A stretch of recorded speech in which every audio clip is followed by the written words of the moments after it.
It's now been 12 months since buying my first residential property, and I really want to help others out there looking to get into property and property investing. So I thought I would show all the details of how much my mortgage costs each month and the associated expenses that have come with owning the property and switching it to an investment. Okay, so first thing I want to run through is my mortgage costs. So I have a $500K mortgage. I started with an interest rate of 4.94%, giving me a monthly payment of $2,667. But the funny thing that happened here was I started at $2,591. But from the time of settlement, interest rates were starting to move upwards. So even before my second payment, it went up to $70 odd.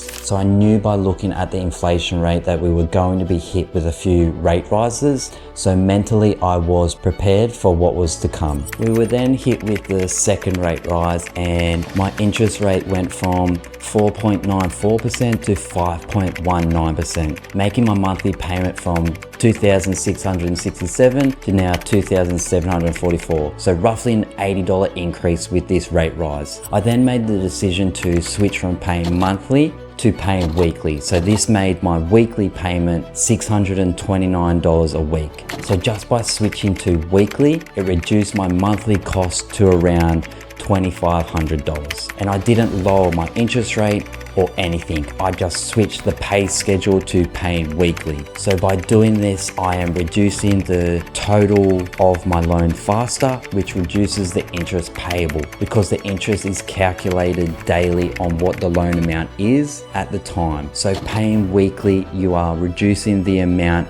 each week rather than once at the end of the month when you pay monthly. Okay, so rather than bore you, I will quickly run over the mortgage costs as we went through the 11 or 12 rate rises. So we got the next rate rise with my loan interest rate going to 5.44%, and my weekly total went from $629 to $647 a week. My rate then went up again from 5.44% to 5.69%, taking my weekly loan payment from $647 to $665. And this was about June 2023. This is when I made the decision that I was going to turn the property into an investment and switch it from being my primary place of residence to an investment property. So by me living in this property for over 6 months meant that I will be exempt from capital gains when selling the property. But there's lots of other little rules now. So if the house is leased for longer than 6 years, then capital gains will be added when you sell,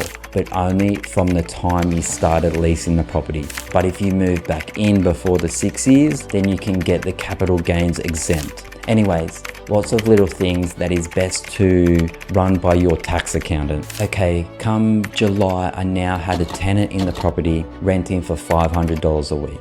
And the next rate rise came mid-July, and my interest rate went from 5.69% to 5.94%, making my weekly payment go from $665 to $683 a week. But now we have to factor in that I'm getting $500 for rent, so my out-of-pocket costs for the loan were $283 a week. And we had another rate rise just before Christmas, taking my mortgage interest rate from 5.94 to 6.19%, which makes my weekly payment from $683 to $701 minus the $500 for rent, making my out-of-pocket cost for the loan $201 a week. And now that this is an investment, I will be able to claim a percentage of the interest that I have paid throughout the financial year. So I'll check back in with you and show you how much I got back from how much was paid. So quick summary, my mortgage payment from when I was paying monthly, $2,667 to $2,744, and then I switched to pay weekly and it was $701 a week, making my monthly cost roughly $2,800. So with all the rate rises, my mortgage payment went up roughly $60 a month. By strategically switching my payment schedule from monthly to weekly has saved me quite a bit. So I'm happy looking back at what the monthly cost could have been if I stayed paying the monthly schedule. Now let's look at the running costs for when I was living in the property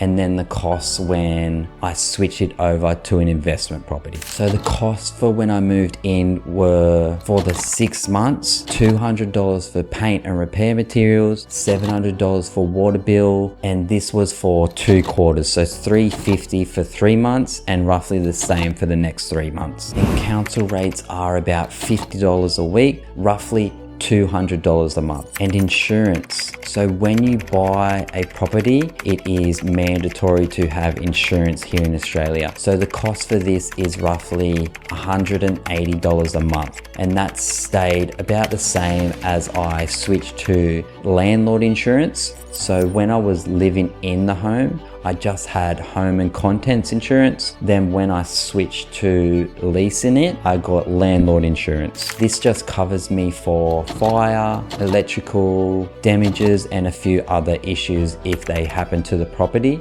while it's being leased. So quick summary of the total monthly costs were $130 for water, $200 for council rates, $180 for insurance, and roughly $50 for materials for repairs. So that makes a total monthly amount of $510. Now I want to show you what the rough costs were on a weekly basis just to own a property with a $500K mortgage. At an interest rate of 6.19%, I'm paying $701 for the mortgage, $30 for water, $50 for council rates, $45 for insurance. All this making a total of $826 a week that I paid just to own a property with a mortgage of $500K. But I've had other expenses that have come along while the property has been leased. So in August, I had a tax depreciation schedule done, which costs $770, but this will reduce the amount of taxes slightly. I had a new sliding door put on, plus a burst pipe in the kitchen, which had a total cost of $995. So just in August, I had an out-of-pocket cost